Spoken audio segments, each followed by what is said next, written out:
Hello and welcome. Let's get right into it. Today we're talking about Bridgerton. Okay, wow, there is so much I could say about this whole season between Penelope's breasts, Benedict's bisexual awakening storyline, and the message for this one family being just to give up on their dreams and assimilate to a life of promenading. But today we're examining one relationship in particular and one question in particularly particular. Do we believe in Colin and Penelope? Do we believe in Colin and Penelope's romance? Are we buying it? Is this convincing friends to lovers storyline or a contrived plot to force these two characters together? You know the drill, and if you don't know the drill, here is the drill. I'm going to be analyzing all of Colin and Penelope's interactions. I'll be rating them all on their own scale. Colin's scale goes from painfully cringe to a horrid bore parentheses stupid dumb man to sincere. Penelope's scale goes from pitiful to real as fuck to frantically horny. This will help us to decide if Colin and Penelope are the real deal or if they're just faking it for clout. Let's begin. Actually, no. Before we begin, here is what you need to know about the Bridgerton universe. First, Bridgerton refers to the family that is kind of the star of the show, the Bridgertons. They're a family of 9, 8 children plus mom. Dad died, tragically stung by a bee. I know, it's a real buzzkill. They are extremely wealthy and well-loved in the town. Also, the collective people of society are referred to as the ton. For example, you might say like, the ladies of the ton hate your new hairstyle, or everyone in the ton thinks you're a bitch, or maybe something like, the ton sends their condolences in regards to my lord's erectile dysfunction. Make sense? Penelope, on the other hand, is one of 3 Featherington girls who also live with just their mother. They are the laughingstock of the ton in many ways, partially because they're broke. Dad was literally killed for being a degenerate gambler, and partially because Miss Featherington is extremely tacky. Well, let him tell you about it. Men love to explain the world to us. If we've already explained it to ourselves through reading, then they will feel superfluous and unmanned. Penelope also happens to be Lady Whistledown, who is the Tun's anonymous gossip columnist. She writes scathing columns about everyone in the Tun, with the Bridgertons being frequently featured. She's basically like the pop crave of Mayfair. Penelope used to be best friends with Eloise Bridgerton until at the end of last season, Eloise found out that Penelope is Lady Whistledown. At the start of this season, Eloise is the only person who knows Penelope's secret. And one last thing. Penelope has been pining over Colin since she was a little girl, but he has never given her the time of day romantically. They've always been good friends, but at the end of last season, she overhears him telling his friends that he would never court her. Snake! Okay, that should just about do it. Now, let's begin. I think before we get into any of their interactions, I have to start with this establishing scene of Colin, or the new and improved Colin. This will give us a setup of who Colin is and what his goals are for the season. We find him at a garden party, rizzing up some young eligible ladies, spitting game, laying some groundwork for a season of being an absolute dog. I want to examine the claims that he makes to these ladies because these pissed me off. My travels. I cannot begin to share my travel adventures with you. If I did, you would swoon. Oh, okay, so you're a rake. It's giving rake. You're bragging to the young ladies who are forced to spend their adolescence learning needlepoint and looking out the window in the drawing room about how you spent the probably 4th summer in a row traveling all across the country, drinking mulled wine and getting your ass ate. Dangling a lifestyle they will never have the opportunity to know and will probably only be able to glimpse through proximity in front of them. Oh, okay, so you're not just a whore, you're a nasty bitch. How is it possible that your dance cards for the season are not yet full of suitors? You are flowers in bloom, each one of you. Oh, thanks, Grandpa. Is it a shame a pretty girl like me doesn't smile more too? Also, where are you, big man? You're gonna bring up the empty dance cards but not put your name on them? Bridgerton humiliation ritual confirmed? My stories from abroad are not suitable for such tender young ladies. Were I to tell you even the tiniest adventure, well, I would be forced to marry you. Did you slay a dragon? Did you go to Mordor? Did you destroy the Ring of Power? Oh, no? You drank a few brewskis at the pub and slept with a prostitute? Yeah, I think I can handle that. Thanks, though. Such an array of beautiful ladies.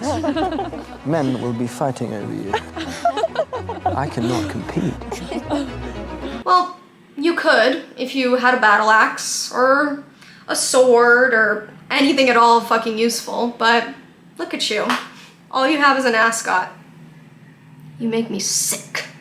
I don't want to be too hard on him. Like, he is hot, but he also looks like a Boston Terrier wearing lipstick, which is a read, but also I would kill for my little Mr. Handsome, so I don't know, take it as you will.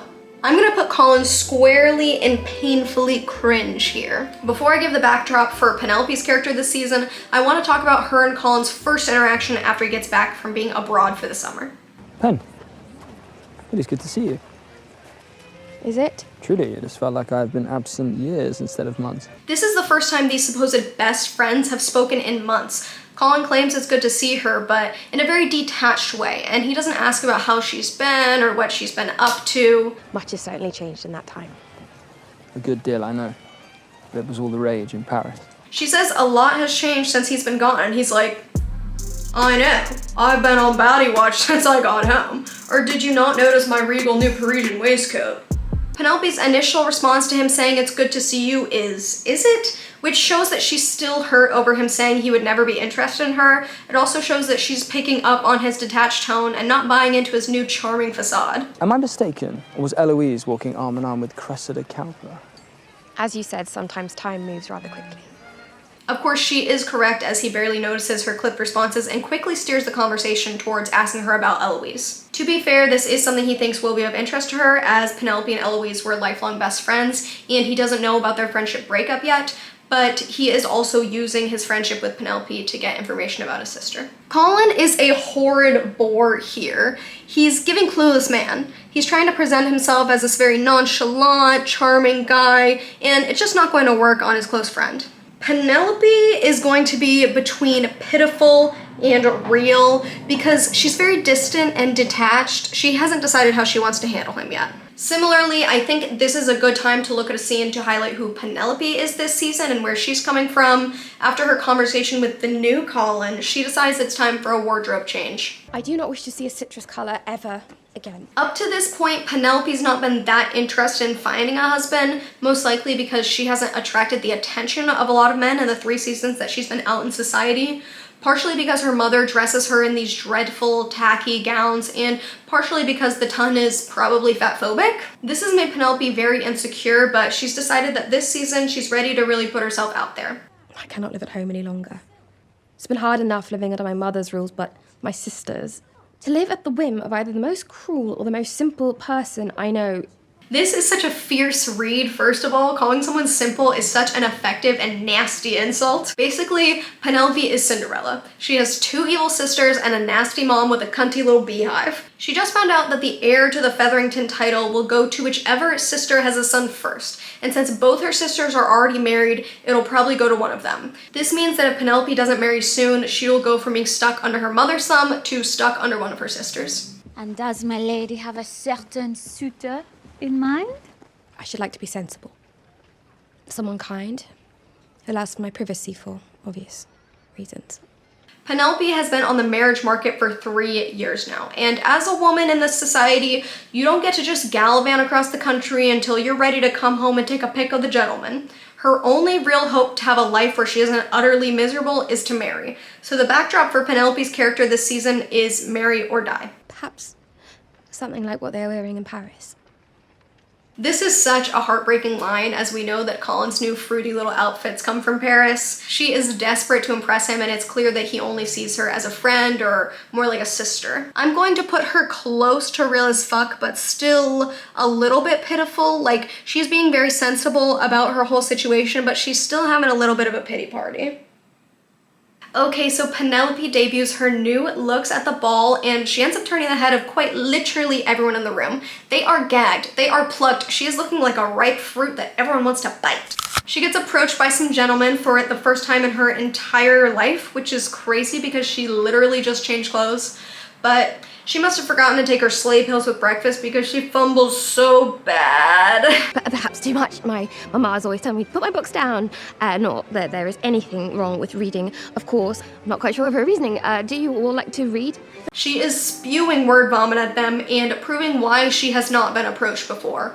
Although they're really giving her nothing and just letting her flounder. Women are meant to be seen, not heard, I suppose. But But Penelope does catch the attention of the charming Lord Devlin, which pisses off Cressida Cowper. She's basically the Regina George of the ton, Penelope's personal bully and Eloise's new best friend. Snake! Cressida steps on her new dress and rips it, embarrassing her in front of the only man who has ever paid any attention to her, and she storms out of the ball. Colin sees her leave crying and runs out after her, but when she asks why he came outside, he says he just wanted to get some fresh air. What are you doing out here? Just getting some fresh air. Why are you leaving so soon? Especially in such a charming dress. Do not mock me, please. Mock you? I assure you, I'm quite serious. She pops off on him after he tells her she looks nice in her new dress, and he's like, what the fuck, bitch, are you on your period or something? No, actually, he's like, are we okay? Why didn't you respond to any of my letters this summer? I missed you. And she's like, oh, okay. You miss having your little bestie you could write letters to and have a meaningful friendship with, but you're not gonna fuck me? Okay, I see how it is. If you are going to make me say it out loud, I miss you. You miss me. You miss me, but you had never caught me, is that correct? This is important because we see some vulnerability from Colin for the first time this season. We realize he is actually hurt by Penelope not responding to his letters, which may explain why his attitude towards her at their first meeting was a bit distant. However, he does lie and say he's just getting some fresh air when he really came out to check on her. If he really is her best friend and cares about her so much, why lie? Why not just say he's coming out to check on her? That's what friends do.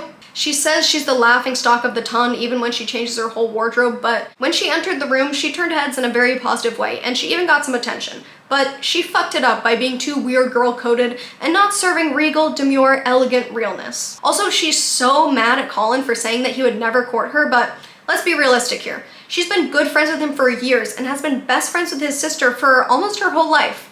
Friendship does not entitle you to a relationship. If she were a man demanding love in exchange for friendship, we would be disgusted. Of course, him announcing to all of his friends that he would never ever court her was rude and unnecessary, but her expectation that she's entitled to it is just as rude. Penelope walks this fine line of being like, no one is ever gonna love me, I'm a loser slag piece of shit, but also like, how dare you not be in love with me? I am Miss Diva, which I find incredibly relatable. For this scene, I'm going to put Colin close to sincere, but he is still kind of being a dumb, stupid man by not being truly honest or not even knowing what he wants. Penelope is being pretty pitiful here. Like, yes, speak your truth, girl, but also, who do you think you are? You think you just fell out of a coconut tree? This conversation leads Penelope to lash out in the form of writing a very nasty whistle down about Colin. And this is just exactly how I feel sitting down to write my little YouTube video. It's just like viciously serving cunt as I put quill to parchment. Colin comes to visit Penelope at her house. He apologizes for his rude comments and tells her he's willing to do whatever it takes to earn back her friendship. If it's a husband you want, then a husband you shall get. He offers to help teach her how to be charming, and they shake hands on a truce, agreeing to be friends again. Colin is sincere here, and he is right. Charm is definitely something that can be taught, but the men in this universe are so dim. Like, he's like, oh, you want a husband? Why don't you just say that? These women's lives quite literally revolve around being chosen, and this dumbass is somehow unaware of that. How good of a friend is he really to Penelope if he doesn't know that she is Cinderella? You're my best friend because you make me feel special. Okay, that's nice. What about me? What do I get out of this relationship besides staring at your little puppy dog lips? So I'm going to put him between sincere and stupid dum-dum here. Penelope accepts his apology. Of course, she is very much giving woe is me, but one thing about Miss Penelope is she is gonna give woe is me, so that's a given. Watching you walk back into society with such ease. But every year I pray I might finally feel that way amidst the marriage mart, and that comfort never materializes. But she also seems resigned to the reality that she will need to find and woo a partner that is not Colin. Her relief quickly turns to despair as she remembers the nasty article she wrote about him. Miss Penelope is gonna go somewhere between pitiful and real for this one. At the end of episode 1, am I getting any kind of romantic vibe between the two of them? No. Colin's feelings toward Penelope seem very strictly friendly, and Penelope's feelings toward Colin remind me more of the afterglow of a childhood crush, less of an actual adult romance or longing. Episode 2. Penelope and Colin meet for their first charm lesson. They start by discussing what was written in Whistledown about Colin. He tells her he's surprised she wants to be seen with him after what was written, and she said Whistledown has never been more wrong about anyone. But honestly, she literally just wrote, Colin changed. Is it for attention? But one must wonder, is this new character the real him, or simply a ploy for attention? Pretty much just reality. Like, really not a nasty thing to write, but these people are thin-skinned. They were taking lessons in the drawing room, not getting bullied on the playground. No one ever called him Colin Butterton or Bridgerton, and it shows. Oh my god, I can't believe I missed the chance here to say Colin Buttercum. Colin Buttercum. Colin, thank you. Colin tells Penelope to show him what she's got, and again, it's like, how good of friends are you if you don't know that Penelope is giving Dax flame when she's talking to the gentlemen's? Penelope, of course, embarrasses herself in front of these men, and it's like, why? They don't even have patchwork tattoos. They don't skate. Even if they did, they'd probably push Mongo, so what's there to be afraid of? Colin just stands there next to her and stares at her like, damn, that's crazy, you really are terrible. He doesn't even step in to take the pressure off of her like a real wingman would do. He just lets her ruin her prospects with 3 men. Like, hello, the conversations that happen outside of the ballroom count too, and she just blew it with these guys. And then he doesn't even give her a lesson, the scene just ends. He's like, I'll see you later for the lesson where we find out that the true spirit was within you the whole time. Colin gets fuck-ass dumb boy, and Penelope is gonna get pitiful. Next.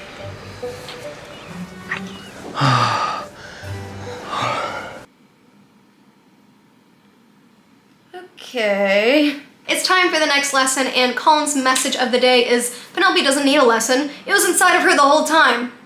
What did I tell you? He says that while he was abroad, he realized that no one knew who he was, and that was how he became free to be himself, which is so interesting since the topic of his character this season is whether or not he's putting on a facade and pretending to be someone else. Sage wisdom from someone who is obviously very comfortable in their own skin. Penelope is being very coy here, flitting around the market, making him follow her around. They're kind of being cute and flirty. He asks her why it's important that she be married, and she says so that she can be comfortable. He tells her that first, she must find comfort in herself if she wants to find a man, which is, in theory, good advice, but I think the real reason that she is a social outcast is because she's plus size.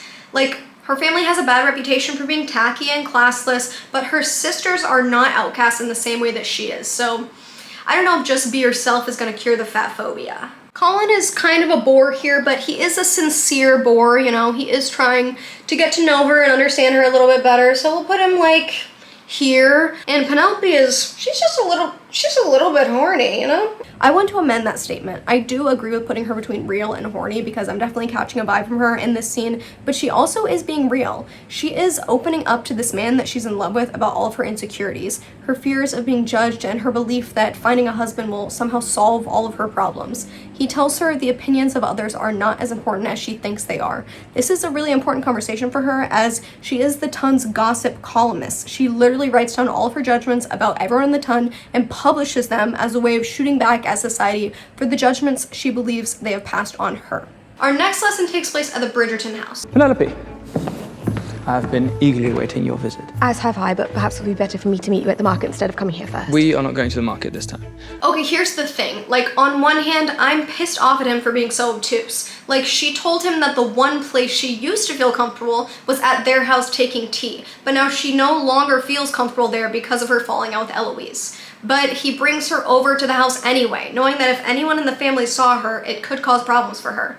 But on the other hand, his eagerness and commitment to helping her is very sweet, very thoughtful, I hate to admit. Colin's like, okay, let's do a scene, let's practice, like you're talking to a suitor. Your eyes, a most remarkable shade of blue. Yet somehow they shine even brighter when you are kind. Don't piss me off. Do not tell me we're complimenting the eyes. Ugh! I have a huge pet peeve about men complimenting women's eyes. It's such a line and such low-hanging fruit in my opinion, and that's the first thing she goes for. Also, the scene is what would you say to a suitor? This would be so brash to say at a ball to a random man. Maybe equally as scary as what she was doing before. But you know what? Colin is gagged. Maybe historically, this is the first time anyone has ever used the eyes line, so it's not cliche. Penelope gets her first frantically horny assessment, and Colin is gonna be over here close to sincere for his genuine effort in helping her. Eloise comes home early and Penelope is forced to hide in Colin's study where she finds herself fondling his jacket, sniffing a seat, and reading his diary. He catches her and freaks out. He snatches back his diary and, in a rage, accidentally breaks some glass and immediately gashes his hand open trying to clean it up because the man has never worked a day in his life. He certainly doesn't know what a spill kit is or how to properly clean up broken glass. Cardboard box, babe? Ever heard of it? Penelope frantically apologizes and tries to help him with his hand by tying her glove around it. Not really sure how this helps, but it's been a while since I worked in the medical field. Maybe a lace glove is part of the first aid kit now. She then like gently places her hand in his and holds his bloodied, gashed hand, and I'm like, hey girl, read the room. Maybe it's like not the time. Let him wash his hands first, maybe get the broken glass out of his palm before you go in for the me Tarzan you Jane. She compliments him on his writing and he ends their lesson, obviously, before she scampers out. She's trying to make this a romantic moment when in reality it's a medical emergency. Penelope is pretty pitiful here again, and I don't know, Colin is kind of giving cringe, like getting so mad that you break the glass but then immediately locking eyes with her and being like, I don't know, it just doesn't sit right with me. Late that same night, they're at a ball and Penelope is Miss Horny. She cannot stop gassing Colin up about his writing. Like, girl, you read a page. Their banter is kind of giving flirty, sexually charged, but the subject matter is Penelope finding a husband. So maybe they just feel comfortable having that kind of banter because of course nothing would ever happen between them. Colin tells her that if she wants to read more of his writing, she has to talk to one gentleman tonight. She tries some flirty banter with a Viscount and he kind of shuffles off in tears because his horse just died. Colin says, shall we gallop along? And Penelope is practically in tears over how funny this is. We shall gallop along.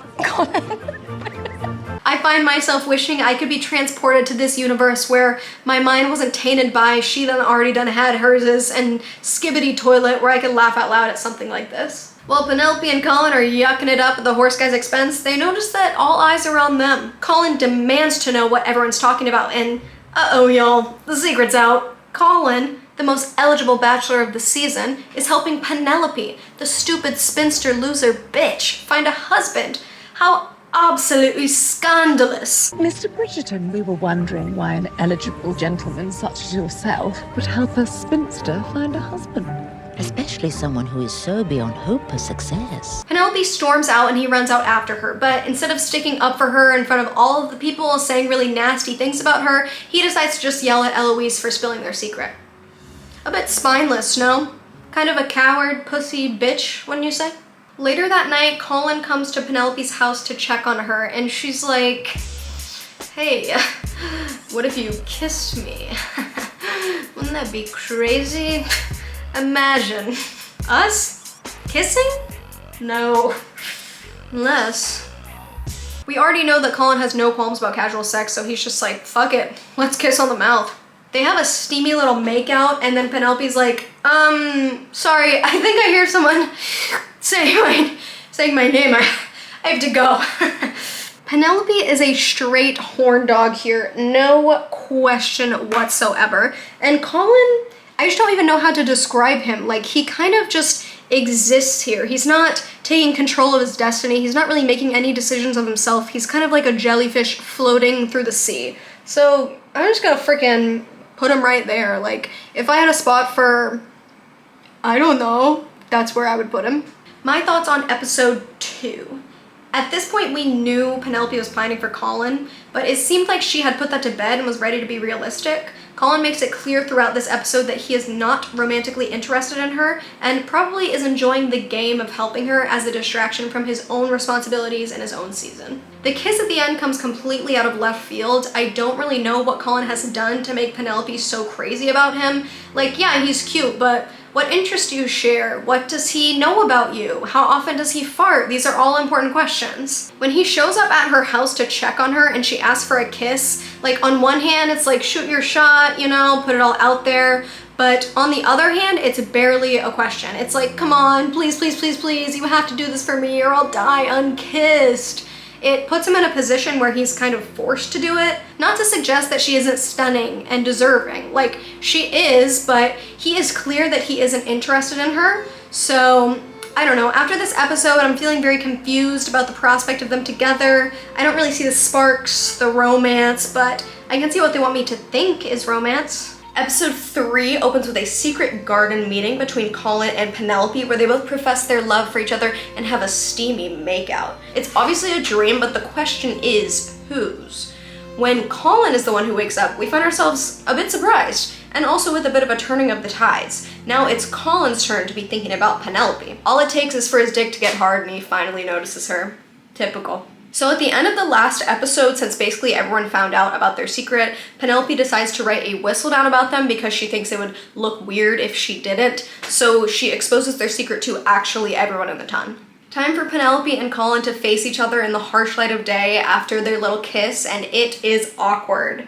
It's a very formal, very proper greeting. They're both in this situation where they don't know what the other person is thinking, so rather than talking about their feelings or asking how the other person is feeling, they try to predict what the other person is thinking. So to save herself from any more rejection, Penelope suggests that they keep their distance. And since Colin is a classic, I don't know what I want kind of guy, he's like, yeah, true, for sure. That's actually what I was gonna say. They leave the meeting on good terms, with Colin wishing her the best for her season and her thanking him for all of his help before she scurries off like the little church mouse that she is. For this one, Colin is gonna live in his comfort zone, which is kind of like between sincere and a bore. Like, you know, he's trying to be nice and be helpful and kind of communicate his feelings, but he's not ready to commit all the way to actually saying how he feels. So not fully sincere. Penelope, on the other hand, is gonna be between real and pitiful, which is kind of her comfort zone too. Like, she kind of admits how she feels, she kind of is vulnerable, but really she's holding a lot back. You know, she's still feeling a bit sorry for herself and trying to get ahead of any kind of negative feelings that might come her way from actually being real. Lord Devlin from episode 1 is back. He approaches Penelope at a ball where she's hiding in the periphery, and he immediately notices her dry humor and even compliments her on her bravery for enlisting Colin's help in the first place. Well done. For being a fool. For stepping away from the herd, even though you risk becoming a target. They're having a really nice conversation where they're obviously hitting it off, and I immediately sense a romantic connection between them that I don't see between Penelope and Colin. He gets her sense of humor, relates to her social struggles, and admires her demure nature. Meanwhile, if you ask Colin, he would be like, hold on now, you're telling me you ain't get on with your mom? You was bullied? You feel like an outcast in society? How come you ain't never told me? You guys, this next scene pissed me off so bad. It was pretty much the whole reason why I wanted to make a video about Bridgerton. It's just entirely too much. Basically, the whole ton has gathered to watch a hot air balloon take off because this universe is the epitome of white people's fantasy world. We start with Penelope having an independent shero girl boss moment. She tells Colin that she likes Lord Devlin and their lessons paid off. She was able to actually just be herself. Colin finds himself a teensy bit jealous, but he doesn't say anything yet. What he does do is he creams his little jeans when Penelope licks some frosting off her finger. He really said 7 months at sea and now I'm hungry for a poke. 7 months at sea and now I'm hungry for a poke. Uh-oh, so Colin, basically the Superman of this universe, licks his finger and notices a change in the wind at the hot air balloon send-off ceremony party date ball function. Colin realizes it's getting a bit windy. So windy, in fact, that some of the tethers holding the hot air balloon down have come loose. Colin springs into action when he notices that none other than his beloved Penelope is on the other side of the balloon. He screams for his fellow compatriots to join in, and they immediately start heave-hoing to keep the balloon from flying away. Everyone else gets out of the way except for Penelope, who walks backwards 3 steps, falls, and lays there like she's Jessica Rabbit. Hun, stand up. Babe, scoot 3 feet in either direction. Beautiful. Gorgeous. Simply roll onto your stomach and cover your head with your hands like you're about to get attacked by a grizzly. Does she do any of that? Well, she wouldn't be a damsel in distress if she did, so no. What she does do is freeze like that guy from that thing, and Lord Devlin swoops in to protect her. Although I'm not really sure what good it would do her to have him just spooning her. Like, yeah, it's hot, but either way, you're both still gonna get hit by that balloon. Regardless, the boys manage to stop the balloon from coming loose and allow a successful takeoff. Crisis averted, but not for me. I'm over here fuming mad. Like, first of all, that balloon was not even moving fast. Like, she would have been fine. Embarrassed, but fine. Second of all, this is the worst thing we could have imagined happening to her. I feel offended as the viewer that they think my heart would be racing watching this. That they think this kind of drama would excite me. You know what excites me? A stabbing. A plane crash. A surprise appearance from Maury Povich telling us that Penelope is actually Colin's sister. Rogue hot air balloon? Don't insult me. They don't even really interact here, but I'm still gonna give Penelope a pitiful rating because, girl, what was that? And Colin gets a gold star for his display of strength, so I don't know, I'm gonna put him right here, I think. Later at, you guessed it, another ball, Colin approaches Penelope and tells her he has something he wants to ask her. And he is just serving such fierce Boston Terrier realness in this scene, I'm almost tempted to fill up a nice peanut butter Kong for him. He's about to make what I assume is some sort of profound confession when Penelope's new love interest interrupts them to ask Penelope for a dance. The song they dance to? Violin instrumental of Happier Than Ever by Billie Eilish. Yeah. If you're not a Bridgerton watcher, you should know that all the songs are violin instrumentals of pop songs. It's called Period, babe. It's called historically accurate. For this interaction, we're gonna put Penelope, you know, right here around pitiful. I mean, she has a man who is genuinely interested in her, but she cannot just let it go with Colin. She just can't be with someone who actually likes her and sees her for who she is, because she's glutton for punishment. And Colin is gonna be like around here because sabotage. He is trying to sabotage her. He's trying to ruin the one good thing that she has going on when he still hasn't even made up his mind about his feelings for her yet. So give it a rest, pal. This episode left me pining for the Penelope and Lord Devlin romance arc. He seems to actually see her for who she is and appreciates her right away. And why do I have the feeling that you, in turn, know how to make one wither, if you so choose? Me? They have great banter, and he's not ashamed to be seen with her and to tell her his true feelings. Colin, meanwhile, is still too embarrassed of her, of himself, to admit his true feelings, or to stand up for her in any meaningful capacity, making him not only a bad romantic partner, but also a bad friend. It's episode 4, and Lord Devlin calls Aunt Penelope. This means he shows up at her house at like 8 a.m. to have a chaperone conversation with her. Basically, this is the highest honor you can receive from a male suitor. No calls on the house phone, no sexting, just straight up manual courtship. He brings her a plant as a gift so that she can enjoy nature inside because he is a gentleman and a scholar. Meanwhile, all Colin brings her is shame, embarrassment, and angina pectoris. He tells Penelope that he intends to marry her, essentially, but that he'll be gone most of the time if she's okay with entertaining herself. While she's trying to plan her future, Colin fucks some whores. Or should I say gets some horizontal refreshment to take his mind off her. Okay, not exactly. I mean, he tries, but his heart just isn't in it. So he just watches. Gentleman. After his lackluster tryst, he tells his friends he thinks it's kind of lonely disparaging women all the time, and they laugh at him. He does kind of sound like a pussy though. I mean, respecting women? What's this guy on about? Oh yeah, I'll just ask her about her day. Oh sure, let's just let them promenade unchaperoned. Hey, good idea. Maybe next time we'll let them have their own bank accounts. Fuck out of here with that nonsense. And I just have to give honorable mention to Penelope for serving this criminally sexy look. After all that, we get what I thought was going to be a montage of Colin figuring out that he's in love with Penelope, you know, like thinking about how beautiful and funny and compassionate she is, but it's quite literally just him remembering the scene of her wrapping his hand after the broken glass incident. Like, does he see her at all? She's incredibly charming and witty and sexy, and the only moment he can even recall of her involves her complimenting him on his writing. He is such an undeserving, simple man. Ugh. Okay, sorry. Trying to give him a fair chance. Let's see what happens when they meet up at the ball. The very ball in which Lord Devlin may or may not propose. Well, Colin tells her she can't marry Lord Devlin. She hardly knows him. Like, what are you talking about, babe? She doesn't know any men. You are quite literally the only man she knows.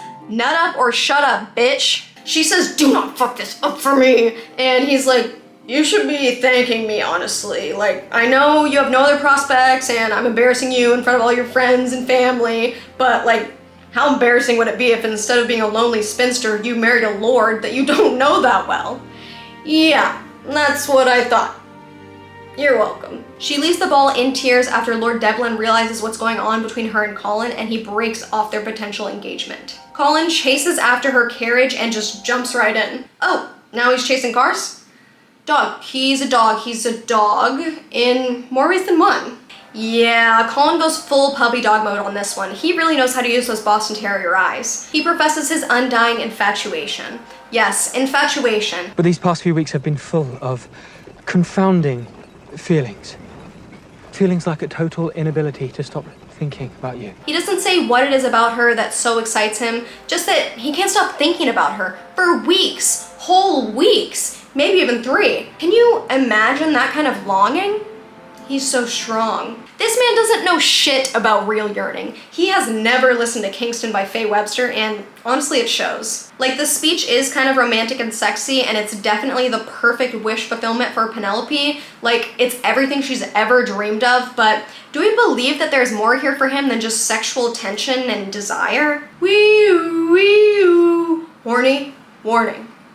Horny, warning.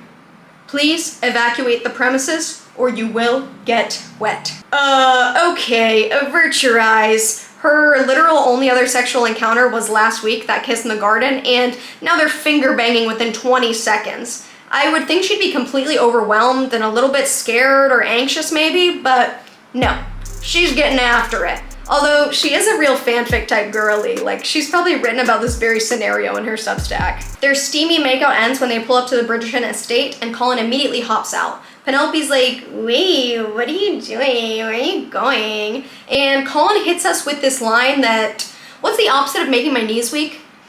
It gave me a titanium knee replacement. Your family will see me. For God's sake, Penelope Featherington, are you going to marry me or not? Quite literally, he wasn't even sure if he wanted to attend the ball after he found out that she was going to be engaged. Yesterday, he said he had no interest in marrying her, he was only helping her. She's not seeking a husband in you, I hope. No, I'm only helping her find one. Even as he destroyed her marriage prospects at the ball, it was clear he hadn't landed on his outcome yet. Girl, run. He doesn't know what he wants, he's desperate, he's moving mad, and mind you, the backdrop to all of this is that Colin still doesn't know that Penelope is Lady Whistledown. So talk about not knowing the person you're about to marry. I feel like I need to extend Colin's scale to include a horny, therefore unreliable data point. Like, he is grasping at sincere, but I just don't trust him yet. And as for the scene he made at the ball, I mean, honey, that was painfully cringe. That was pathetic. That is your future wife, babe. That is not how you treat your future wife. As for Penelope, I'm gonna put her at real as fuck for the ball scene. I like it when she gets angry. And as for the carriage ride, y'all know that bitch is horny. At the end of this episode, do I believe in their love? I don't know, guys. I mean, love finds a way, you know, and horniness is a somewhat important part of your romance, but it will not make up for their lack of communication, their rash decision to get married, or the reality that Penelope has a lot of skeletons in her boudoir. I'm feeling nervous about the future of their relationship, and I don't trust Colin. I'm feeling disappointed about the end of her relationship with Lord Devlin. I feel like they're kind of going for a Notebook thing where it's like, there's literally nothing wrong with this guy, he's just not as freaky as the other guy, but Penelope and Colin just don't have the history to back it up for me. Wow, okay, so that does it for our first installment of the 2-part series of the over-analysis of the relationship between Colin and Penelope. Let me know what you think. Do we agree? Am I totally off base? I'm not. I want to give a special thank you to all of my new subscribers. I love you so much. If you subscribe, it's because you have a fat ass and a beautiful bone structure. Stay tuned for part 2 in the next month or so. I love you so much. Bye-bye. I mean, honey, that is your future wife. Say words.